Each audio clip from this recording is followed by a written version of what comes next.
अहमदाबाद विमान हादसे की जांच रिपोर्ट आ गई है। एएआईबी की प्रारंभिक जांच रिपोर्ट सार्वजनिक हो गई है। रिपोर्ट में विमान हादसे की वजह का खुलासा भी हुआ है।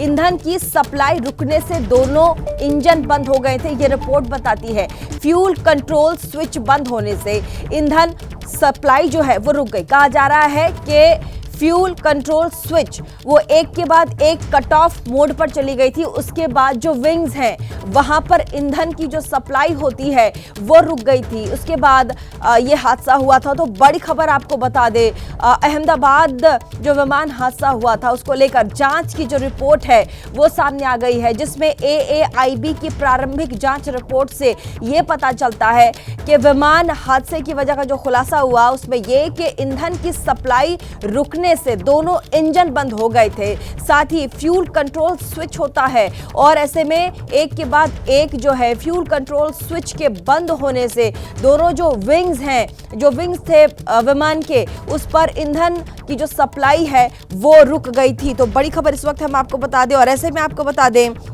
इस रिपोर्ट में पुष्टि हुई है कि टेक ऑफ के कुछ ही सेकंड बाद विमान के दोनों इंजन हवा में ही बंद हो गए थे।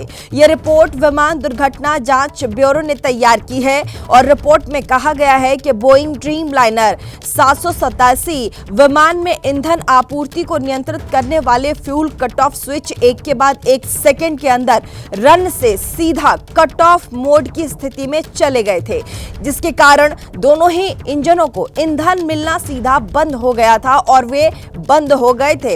आपको यहां पर बता दें कि इस विमान में कुल 242 यात्री सवार थे, जिसमें से 241 की मौत की खबर आई। विमान अहमदाबाद एयरपोर्ट से के पास बीजे मेडिकल कॉलेज हॉस्टल की इमारत से टकरा गया था, जिसके चलते हॉस्टल के छात्रों की भी मौत की खबर आई, जबकि कई घायल हुए थे। कुछ कुल मिलाकर हादसे में 270 लोगों की जान जाने की खबर थी और ऐसे में यह रिपोर्ट बहुत कुछ खुलासा करती है। तो आपको बता दें, रिपोर्ट के मुताबिक जब दोनों इंजन बंद हुए तब कॉकपिट वॉइस रिकॉर्डर में एक पायलट को यह कहते भी सुना गया कि तुमने इंजन बंद क्यों किया।